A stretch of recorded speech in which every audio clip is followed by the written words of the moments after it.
everybody? This is Alex Fishbein back again with another Fisch's Friday Rant. And of course, it's Saturday. I know that. And we're a little late with it. But you know what? We're going to make it work. We're going to call this Saturday Goodies. Anyway, it's a big time. Right now, we're getting closer to All-Star Weekend. All the participants have been announced. We are getting closer to the trade deadline, which could be a lot more exciting, even more so than the All-Star festivities. And we got a few big names out there on the trading block right now. So let's just jump into some of these trades that could potentially, might not, whatever. The trades that are being rumored, that are being talked about, all that kind of stuff. So, obviously, number one, Blake Griffin. We all know that, he's been in the news. There's been so many rumors going around that the Nuggets have been talking to the Clippers about him, the Sixers even, and there's a whole plethora of teams that really could use a guy like Blake Griffin. And so there's obviously going to be a ton of talk about, oh, this team's talking to the Clippers, this team's talking to the Clippers. And then Doc Rivers comes out and says, we're not trading Blake Griffin, which would make more sense in the Clippers case. I don't really know. I mean, I understand he's been hurt this season and then the whole broken hand thing with that fight or whatever. I understand all that, but it's just kind of weird to all of a sudden want to trade a guy like Blake Griffin, who's been with the Clippers for his whole career and who has grown with them and has gotten better every single season. I just think that would be kind of weird to just turn around and trade him like that, especially because he's been a big part of the team even recently. So, anyway, we as in some of us in the basketball society, we're talking about a trade from the Clippers to the Nuggets, and that really could work in both parties if, say, you trade Blake Griffin for Fareed and Gallinari. That could possibly be a very nice trade for both teams because, one, you have Gallinari, who could solve some of the small forward problems for the Clippers. And two, you have Fareed, who is a nice young power forward that can get after it on defense. He can, get you a lot of hustle points. I understand he's not a stretch four. He's not a guy that's going to, stretch it out to the deeper mid-range and the three-point line to take a little heat off of DeAndre Jordan. But the thing is, if you have guys like Chris Paul, Redick, and Gallinari around those two guys, you can't, as the opposing team, you can't just clog the paint. It's not like now, don't take this comparison the wrong way. I'm not comparing the two teams. I'm just saying in a situation, it's not like you're the Sixers with Okafor and Noel, who really only get their points down there and they're the two best players on the team. It's not like that. You have Chris Paul, who can shoot. You have J.J. Redick, who can light it up and at any moment give you 30 points. You have Gallinari, who could even go for 30 points and still light you up from three-point. And so you can't, obviously you can have the two big guys covering those two down there, but even at that point, if you have a guy like Chris Paul cutting down the lane, he still has two options to dump it off to. You can dump it to the right to DeAndre Jordan, dump it to the left to Fareed, and then they can make a play. Also, on top of that, you have two guys who can get after the ball on the boards. You can have DeAndre, who is a very good rebounder, with Fareed on the other side of him also fighting for rebounds, so that is even better of a chance for offensive boards, defensive boards, and I think it just works out perfectly. Now, do I think that Gallinari and Fareed are enough for Blake Griffin? They very well could be. I feel like the Clippers would definitely want at least like one other piece in that trade, maybe a pick, maybe I don't know, like a guy to bring off the bench.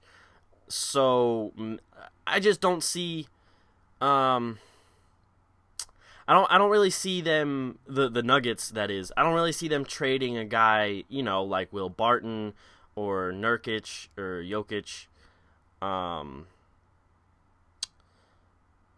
and I just don't see them trading guys like that, because obviously those are those younger core players that they want to build around, like Moutier, those guys.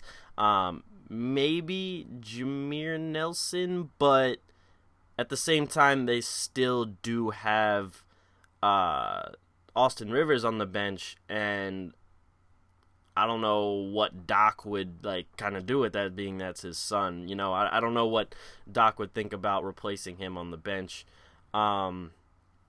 But of course, there's still room to have a bench power forward and center. I know they have Cole Aldrich, but there's still definitely room to put a guy down, get a guy for a deeper big man rotation. So that might be something they're looking for. So they might try and snag, I don't know, one of their bench guys. But all in all, I think that would be a great trade for both teams. And that would solve a lot. Whereas, I look at, I was talking with Martin Sories, the founder of Basketball Society, and on Two Guard Front, the other podcast we have, and I was like, it just seemed like I was grasping at straws to try and trade Griffin to the Sixers. Because, yeah, you can trade Okafor and Covington and probably a pick, maybe a late first-round pick, like the Miami or OKC pick, or even a couple second-rounders. But the Clippers are going to be looking for a guy, like Martin said to me, they're going to be looking for a guy that can help them win now. And Okafor is another guy that's going to clog the paint with DeAndre Jordan, and he's not a particularly great rebounder. He's not a particularly great defender. So there's not much that really he can bring to the table for them to win, especially in the West, when you have to go against teams like Golden State, San Antonio, Oklahoma City. There's not much he can bring to them that really will make them, push them to that next tier that they need to get to. And so, there's a whole lot of things you can try and trade in there. You can try, instead of Okafor, put in Noel. But the thing is, Noel is kind of like a prototype of DeAndre Jordan. Just a little bit faster and can guard a little bit more positions. So there just wasn't enough on the Sixers to make the Clippers good now, as opposed to if they were maybe trading to a team that has a disgruntled superstar that wants to go into rebuild mode. Okay, that would be the situation that the Sixers would be a perfect trade option in, because they can give them picks, they can give them some other younger guys and say hey, here you go, give us the superstar. But in a win now situation, the Sixers don't have those kind of players. And even I even said I don't know, maybe Covington, Ish Smith, and Okafor, because Covington would help with the shooting from the small forward position. Ish Smith would be a great backup point guard for them. And then Okafor could be a backup big man to add to their depth. But if you're trading Blake Griffin for two backup guys and a borderline backup six-man starter guy, that's definitely not the value you want from Blake Griffin. Obviously, you would have to ask for some picks, but at the same time, that's still not what you would want if you're trying to win right now. Other guys who could possibly be traded soon are, guys like Rudy Gay, guys like Dwight Howard. The Bucks have said that they're willing to trade MCW and Greg Monroe. And I just want to say,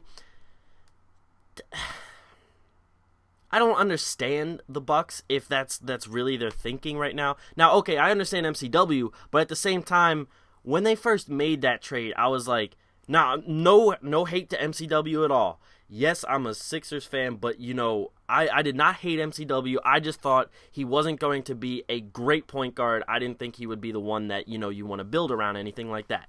But I have no hate towards it. But I did say when the Bucks traded for him and they traded away Brandon Knight, I was like, that's a mistake. Brandon Knight was a guy that helped take defenders out of the paint and they had to worry about Brandon Knight because he could shoot. And not only that, if you have guys trying to come out farther and cover Brandon Knight, that's going to open up a lot of possibilities for other guys for cuts, backdoor cuts, even just V cuts coming back up to the 3-point line and leaving guys in the dust for guys like Chris Middleton or Jabari Parker or Antetokounmpo, because those guys aren't particularly, except Middleton, aren't particularly great 3-point shooters, so they're going to need some more room to operate around the paint and around the mid-range, and a guy like Brandon Knight is going to help you get that kind of space, whereas MCW just doesn't really do that for you because everybody knows his shot is not that good. Yes, he has increased some of his percentages this year. I do know that. I've seen that.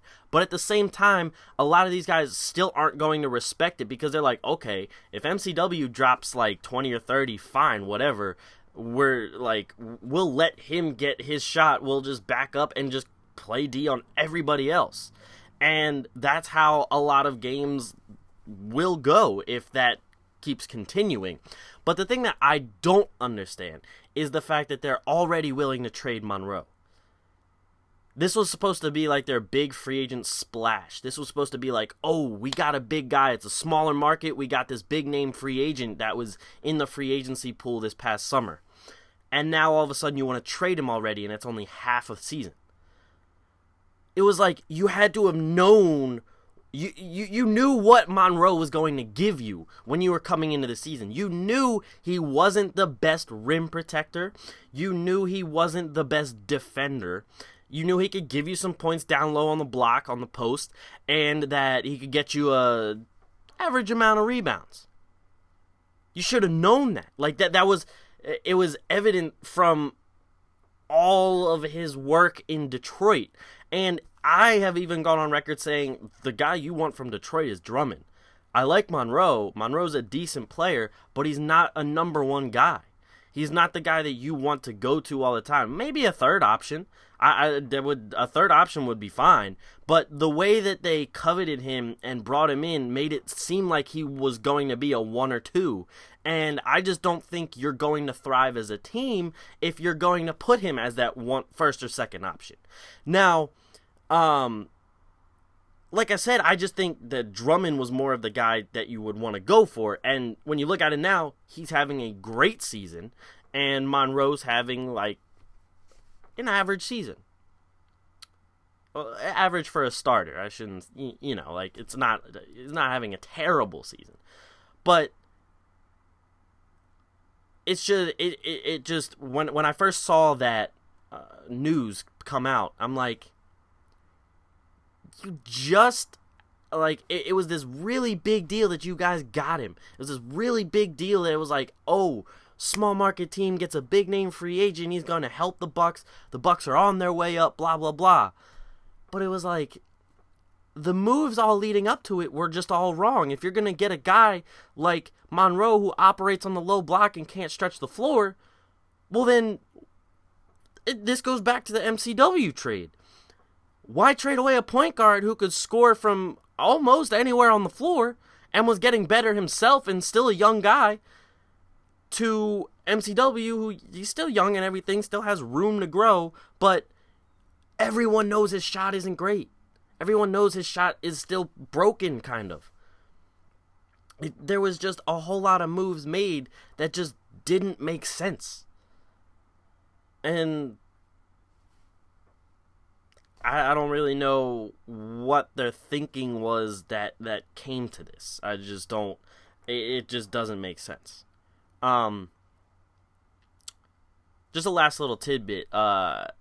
One, I think the Kings definitely should try and trade Rudy Gay because, all of those teams that have traded Rudy Gay have gotten that bump. There was Memphis, who when they traded Rudy Gay, they got better and were looked at as like a legit contender for a little while and have still been in the playoffs year in and year out, and they've been a better team. And then when Toronto traded him, that jump-started them as well, with Lowry and DeRozan getting more of a percentage of the touches and like getting them more involved on the team. So I mean, it's 2 for 2 so far. I don't as I was listening to Zach Harper on the CBS EOB podcast, I don't see why that can't go 3 for 3. It could definitely happen. And I think that might help the Kings, especially if you can bring in a few decent guys to help with that. And now, as I was talking about that, I kind of had this crazy idea that maybe the Kings could trade Rudy Gay to the Clippers for Blake Griffin, and the Kings could add, I don't know, like maybe a couple bench guys. That would be kind of insane to have Cousins, Blake Griffin, and then like Rondo running the point, being able to get it to both of them. That would be pretty insane. That could be a very good team. But obviously you're gonna have to throw in a few more pieces with Rudy Gay to make that happen, because you definitely can't do that straight up. Rudy Gay is not good enough to get traded straight up for Blake Griffin, but that would be crazy. And second,